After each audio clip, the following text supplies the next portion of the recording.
Hey, it's TayTay. Hey, TayTay. Here's a new Taylor Swift single out. What do you think? So we listened to it when it came out, and I have to say it reminds me of a song, and I've been having trouble remembering what song that is. Right, so if you know what that song is, leave it in the comments below. Should I maybe hum it and see if we get copyright strike or whatever, and then we'll know who it was? Let's not try that. So the new song, you've probably already heard it because it's got 2.5 million views in less than 11 hours. And it's the title of her album, the song that accompanies that.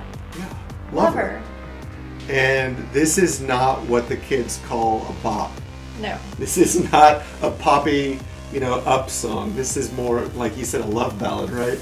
Oh, I didn't say that. I would say more like a country music kind of thing. I think this is more of like a back to her roots kind of thing. So a little more twang in there. There was, yeah. The video, there's not a lot going on. It's definitely one that you can put on and walk away from because you're not going to miss anything. But basically, it kind of seemed like a cozy little attic space, and there was like a sheet hanging up where there was a projector of like home videos. What she's been doing for the past couple songs is starting with a lyric video, and then she'll have, I believe, the full one next week. Okay. So there'll be like a video on the 22nd. She also made an announcement. I mean, if you're hearing it here first, that's crazy. But I mean, I imagine if you're watching this video, you're probably subscribed to Taylor Swift. Right, I would think so. Although, if we're someone's window or doorway into Taylor Swift fandom, that'd be kind of neat, I guess. Yeah. But she's doing a live stream on YouTube on the 22nd. And I had to have you explain some of this stuff to me because I don't know who Stella McCartney is. I was like, is this Paul's daughter? But what is Stella McCartney? Well, I mean, I'm not a fan of it, so I don't really know. Oh, I thought you told me it was clothing.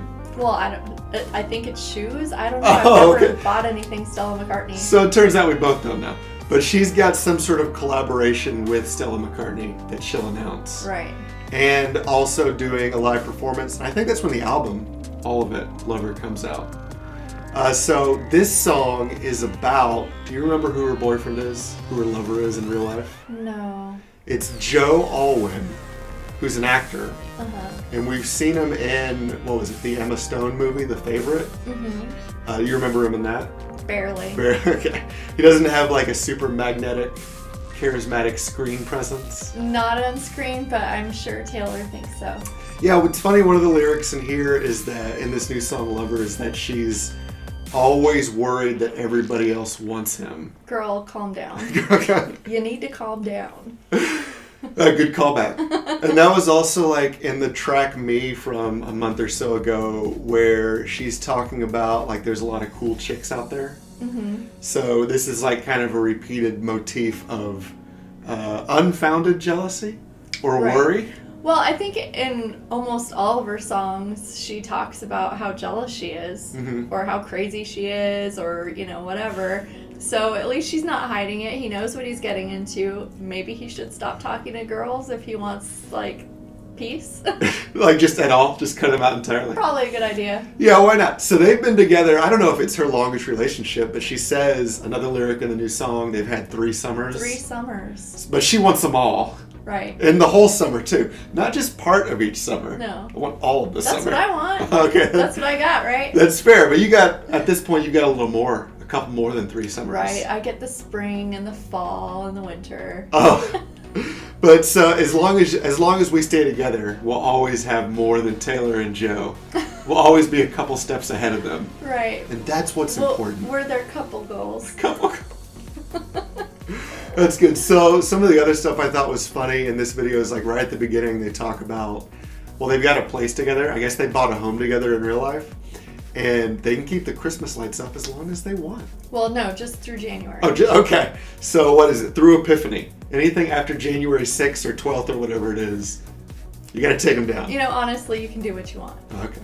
Like, you bought that house, TayTay. You put as many lights up, keep them up as long as you want, change the color, red for February, whatever you want.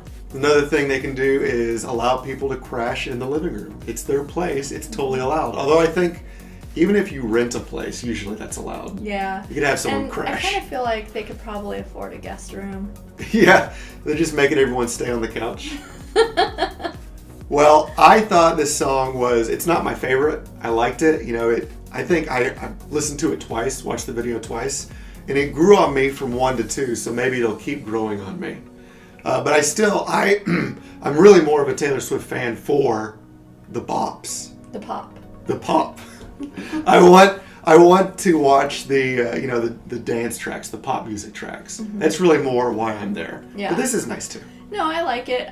It definitely shows that she's trying to add more facets to her talent and display it in one album. So I was excited for that. I think that too much pops and bops, you end up losing, like, I don't know, it just all kind of blends together and starts to seem like that's all that they're good for.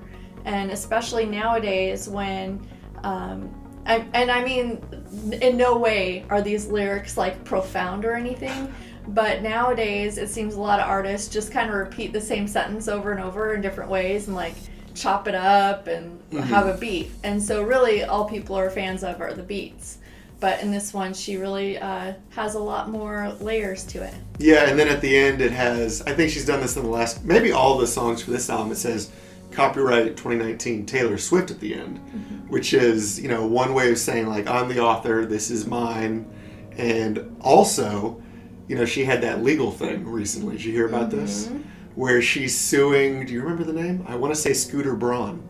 I don't remember the name, but that seems like it might be. Yeah, someone who was able to buy her previous catalog. And so now technically, if you have the copyright, legally you're considered the author of a work, even if obviously, morally, or in reality, you are not. You had nothing to do with those songs. And this is kind of a throwback to what happened with Paul McCartney and the Beatles collection when Michael Jackson bought it. Yeah, Paul McCartney and Michael Jackson were getting along so well.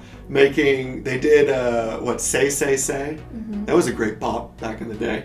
And then Michael Jackson buys all the Beatles music, buys the Apple catalog, and so much for that friendship. Well, he said to him, hey, it's all business. And Paul McCartney was like, no, this is my life's work.